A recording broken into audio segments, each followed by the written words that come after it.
Hi, I'm here with Soren. He is the head of the company, GN Otometrics, a very innovative company who has managed to integrate many of the different tests we do in audiology into a single platform.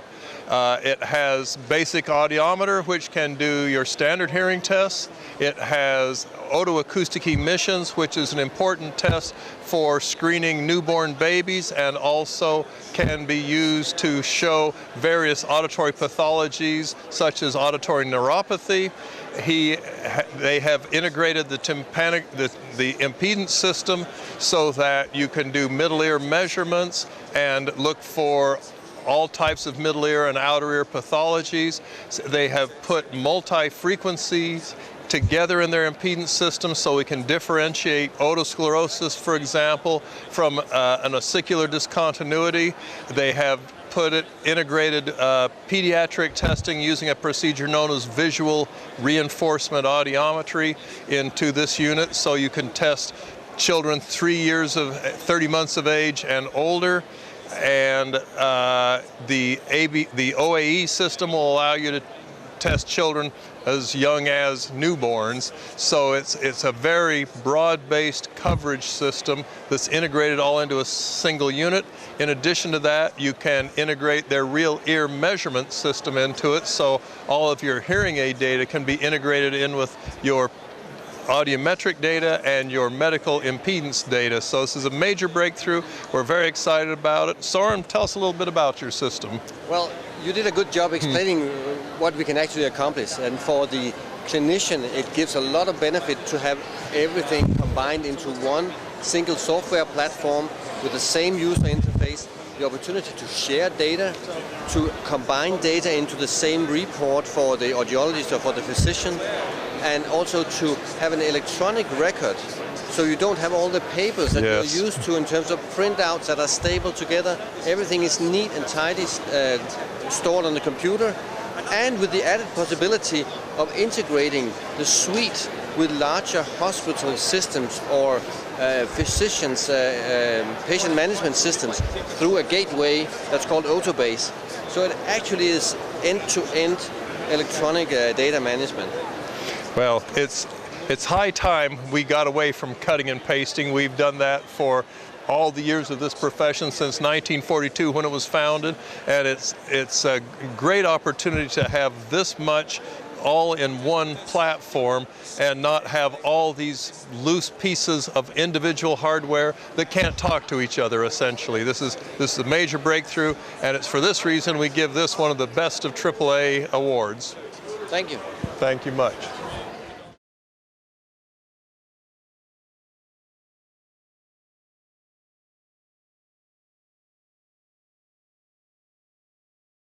Hi, I'm Ron. I'm here with Angela, who is a trainer for a company called VivaSonic, who is unique in the area of electrophysiological measures of hearing, because their unit, unlike so many of the others, uses an averaging procedure that gives surprisingly good results for patients who are even somewhat awake and moving around, which is very unique in the industry.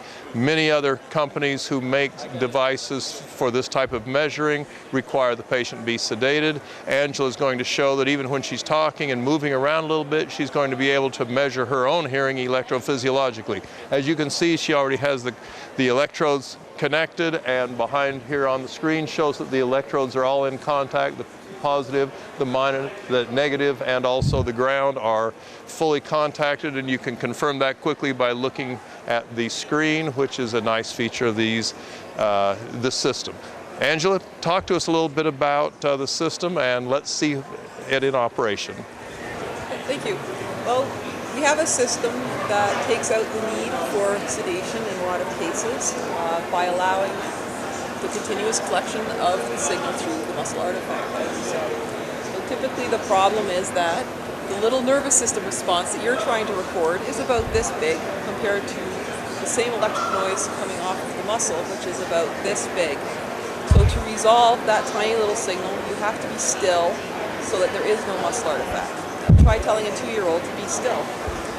So we decided to take the opposite approach and allow a technological solution. So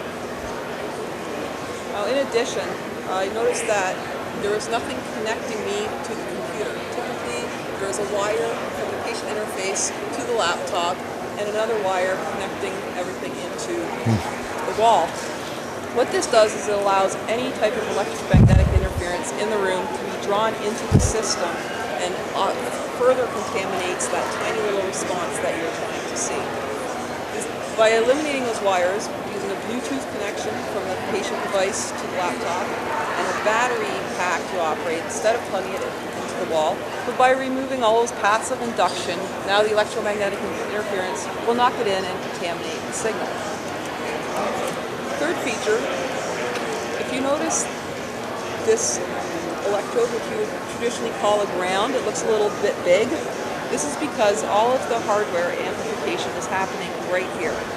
By amplifying the signal here and then carrying it in to be processed, once it gets here, it's already amplified.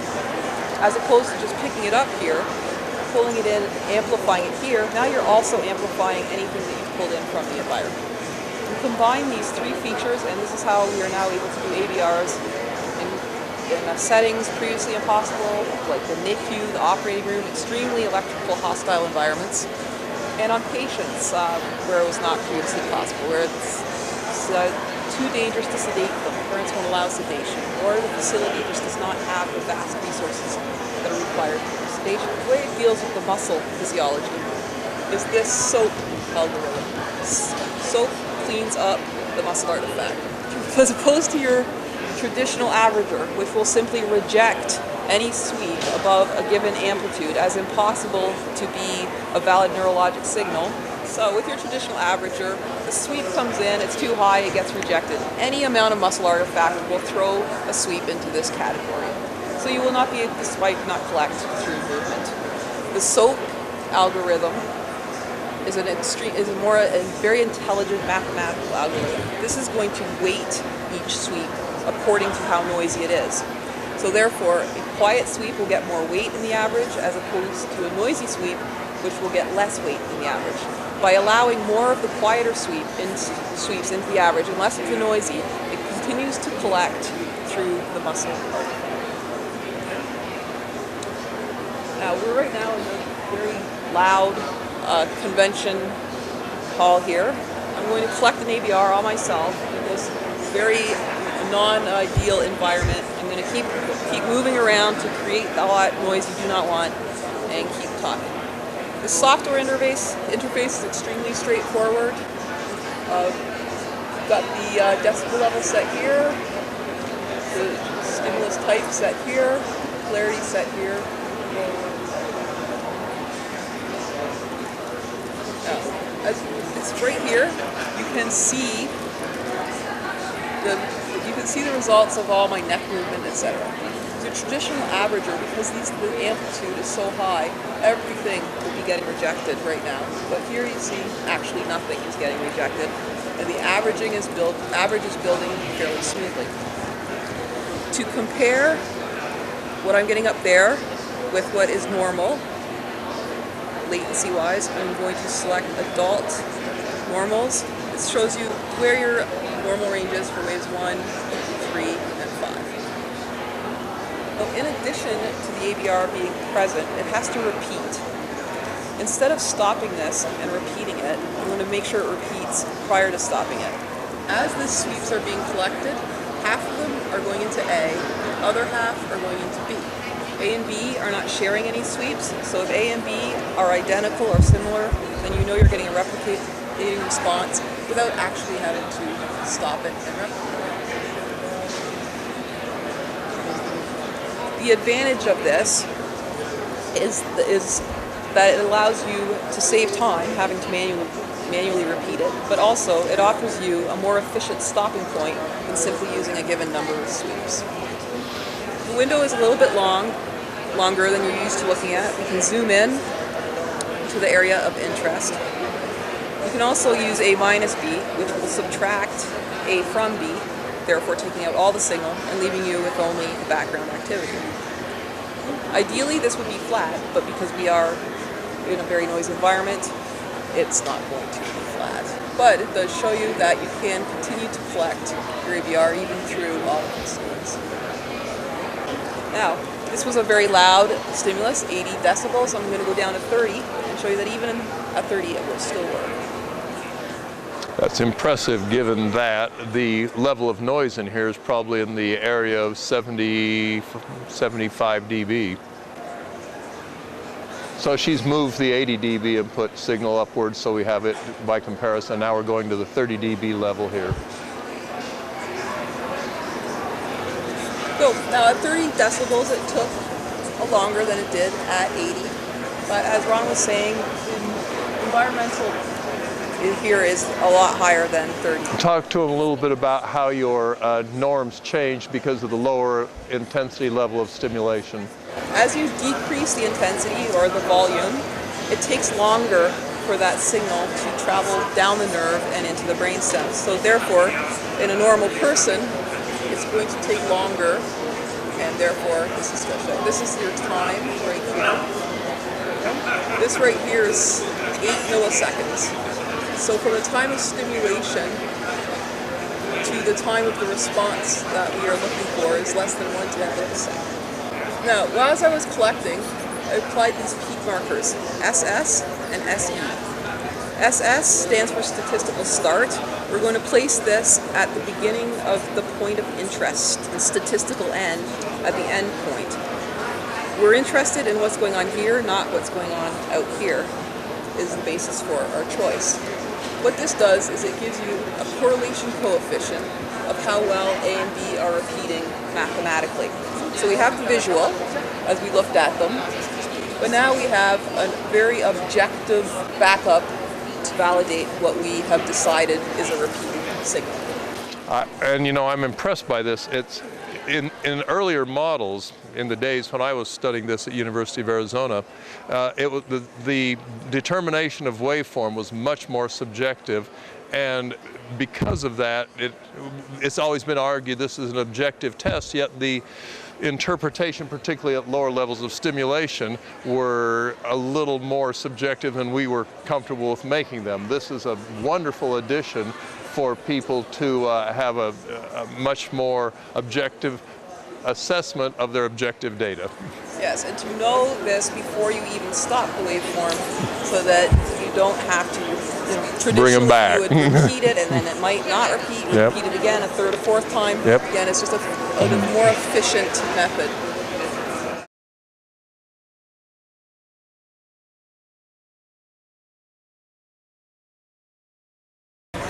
Hi, this is Ron. I'm here with Margarita from the 3Shape group that is making a digital ear scanner that is non-invasive. She's going to do a scan of Colette's ear here, and you can watch it on the screen behind us. Margarita, take it away.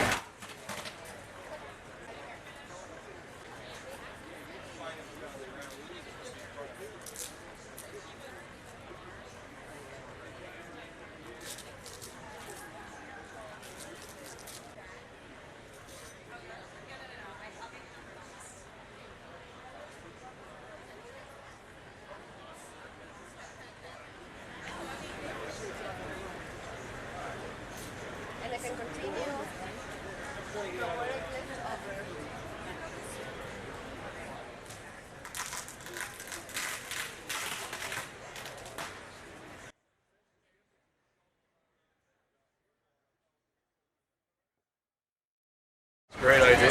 Thank you for showing us, and we'll be looking forward to seeing how it comes along. Yeah. Thank you. Thank you very much.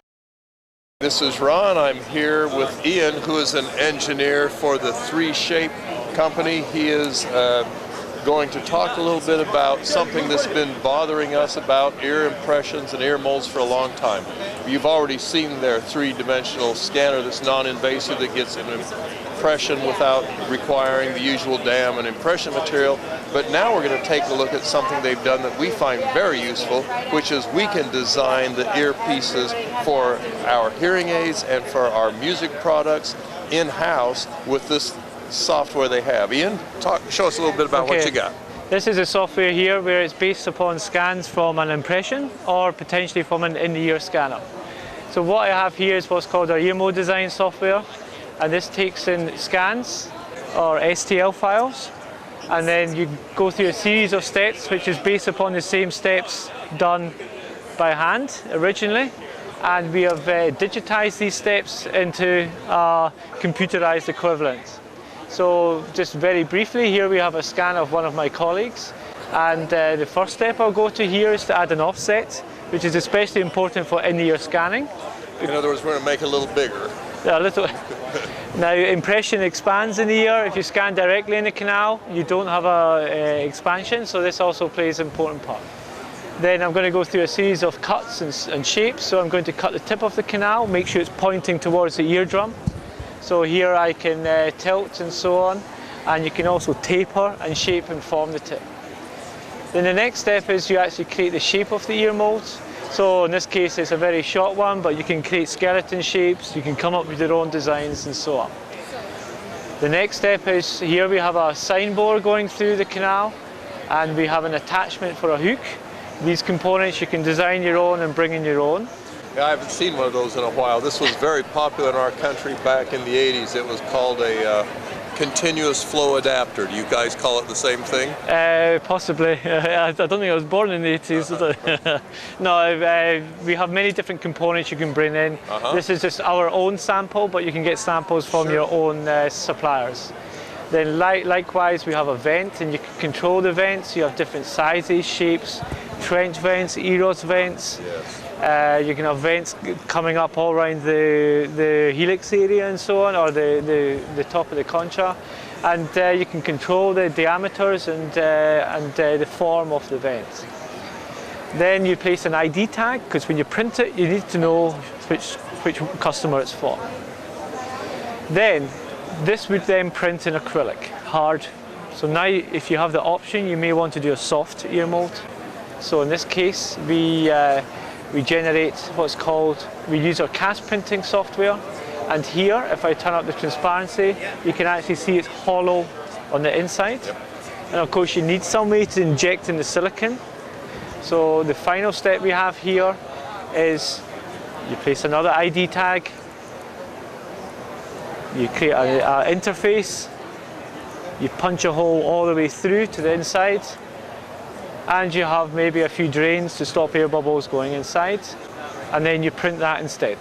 So from the same software you can do hard and soft RICs, ear molds and so on, and you can configure it to any way that you want as you need to. And that's an important consideration, because not only can you use these as ear molds for both the receiver and the canal type hearing aids or a standard behind the ear hearing aid, but you can also modify these through the software so they will hold a custom fit earpiece for a Bluetooth headset or a high fidelity music insert earphones. So it gives you the option of modifying and building in-house whatever you need, and then just sending the data to one of the ear mold manufacturers in our country, and it comes back to you without any need to do shipping and handling, and you already have the specifications for how well it will hold, so you no longer have to send the expensive music earphones along with it to make sure they have the right size.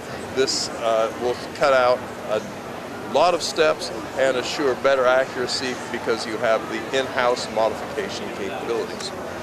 Perfect. Well, thank you for all that. Thank you very much. Great idea. Thank you. I'm Nikki, and I'm here with Jamie here at MED-EL, and we're going to talk about the Rondo.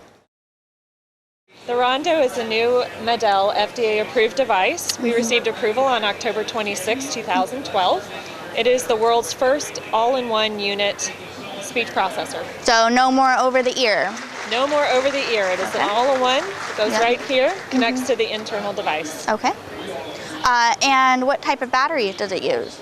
The Rondo takes 3 675 cochlear implant batteries. They go right here in the top, as you can see here. And for the MED-EL system, 3 batteries will give you 5 to 7 days of battery life. Okay. What about rechargeable batteries? How long do they last? The rechargeable batteries in our Opus 2 system will last up to 16 hours. The Rondo currently only has the disposable option. What about T-coil capabilities? Do you have anything about that? The Rondo does have a telecoil in it. It's operated with the fine tuner remote control. So you can have microphone plus telecoil at a 50-50% mix, or just telecoil only. So you can use accessories such as an FM system or assistive listening device for Bluetooth capabilities. Okay, great. Anything else that's new about this Rondo that you can add? Well, Mid-L comes with a 5-year warranty on all parts and pieces, and this is a permanent warranty for all patients that are implanted today and future. And so any part on here will be covered under the Mid-L manufacturer warranty for 5 years, including a one-time loss and damage. Because it is an all-in-one system, it also has less parts and pieces to break. So when you take this off, you have a battery part, you have a processor, and a magnet. So no more coil to break, no more magnet to fall off. This is an all-in-one, makes it very simple and easy to use. Very great. Well, thank you very much, Jamie, for your time. You're welcome. Thank you. Hi, I'm Ron. I'm here with Julia, a longtime hearing aid wearer, and more recently got a cochlear implant from Med-L, the Rondo specifically. We've already talked about that little device. And I just want her to talk a little bit about her experiences with the cochlear implant. So you and I were talking previously that sometimes people are told by physicians and well-meaning friends that a cochlear implant is only going to give you gross awareness of sound. You'll never be able to understand speech with it. You won't be able to get much use out of phone. It'll be primarily an aid to your lip reading ability. What would you say to that? I would strongly disagree with that. I was implanted with my Med-L cochlear implant about 7 years ago, and it has changed my life completely. How so? Well, I don't have to lip read anymore. I can drive a car, and I can have a conversation with everybody in the car. I can hear birds, different type of birds. I can have a conversation, I can follow conversation behind me or in front of me. My speech recognition has jumped tremendously. Talk a little bit about that. So before, you wore hearing aids for a period of time, and then you stopped and went a long time without any. I did. How many years did you say? Well, 30 years I've been without, yeah. Now, didn't some people say to you, wow, with 30 years of complete deafness on that side, you're not going to be able to benefit from a cochlear implant if we implant that ear? That is true. At the time when I was first looking at cochlear implants, they were only doing the better ear, the better ear. And at that, I didn't want to do that because it's really the only ear that I had hearing in. I have a very good low frequency, and then it just drops off. And my right ear, I just never really used it. There really wasn't any hearing. And so I was really only open to implanting that ear because I just figured, what have I got to lose? So that's what I did, and it worked out beautifully.